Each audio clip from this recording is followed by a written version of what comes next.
First ట్రైమిస్టర్లో bleeding అవుతుందా? This is doctor Sravanthi Reddy, gynaecologist, sunshine mother and children hospital, Bengaluru.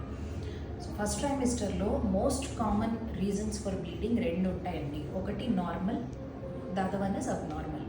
Normal bleeding ఏంటంటే implantation bleeding అంటాం. ఈ బ్లీడింగ్ ఫీటస్ డెవలప్ అయ్యేటప్పుడు ఇంప్లాంట్ అవుతుంటుంది యూట్రస్ లోపలికి. సో దానివల్ల కొంత బ్లీడింగ్ అవ్వచ్చు.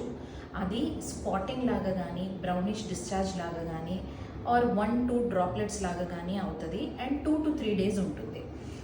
This will not extend more than that and యూజువల్గా 4 to 6 weeks మధ్యలో ఈ బ్లీడింగ్స్ అవుతాయి. This is implantation bleeding. దీనికి మనం ఏమి ట్రీట్మెంట్ ఇవ్వము, ఇట్ విల్ స్పాంటేనియస్లీ రిజాల్వ్. రెండో రకం ఏంటంటే అబ్నార్మల్ బ్లీడింగ్. సో ఈ బ్లీడింగ్ వెరీ కామన్ సబ్కోరియోనిక్ హెమరేజెస్ వల్ల అవుతాయి. సబ్కోరియోనిక్ హెమరేజెస్ అంటే ఈ బేబీ చుట్టూ ఒక లేయర్ ఉంటుంది, ఆ లేయర్కి యూట్రస్కి మధ్యలో బ్లీడ్ అవుతుంది. అంటే బికాస్ ఆఫ్ సెపరేషన్, కొంత సెపరేట్ అయ్యి ఆ బ్లీడింగ్ అవుతుంది.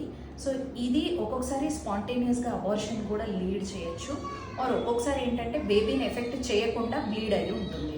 సో వీళ్ళల్లో కంప్లీట్ బెడ్ రెస్ట్ ఇస్తాము, ప్రొజెస్ట్రాన్ సప్లిమెంటేషన్ ఇస్తాము అండ్ స్పాంటేనియస్గా స్లోగా ఈ బ్లడ్ అనేది రిజాల్వ్ అయిపోయి సెటిల్ అయిపోతారు బై 3 months ఎండ్. సో ఈ సబ్కోరియోనిక్ హెమరేజెస్ యూజువలీ ఏదైనా ఇన్ఫెక్షన్స్ ఉన్నా, హార్మోనల్ ఇంబ్యాలెన్స్ ఉన్నా, థైరాయిడ్ ఇష్యూస్ ఉన్నా, ఆర్ యూటరస్లో ఏదైనా ప్రాబ్లమ్స్ ఉన్నా వస్తూ ఉంటాయి.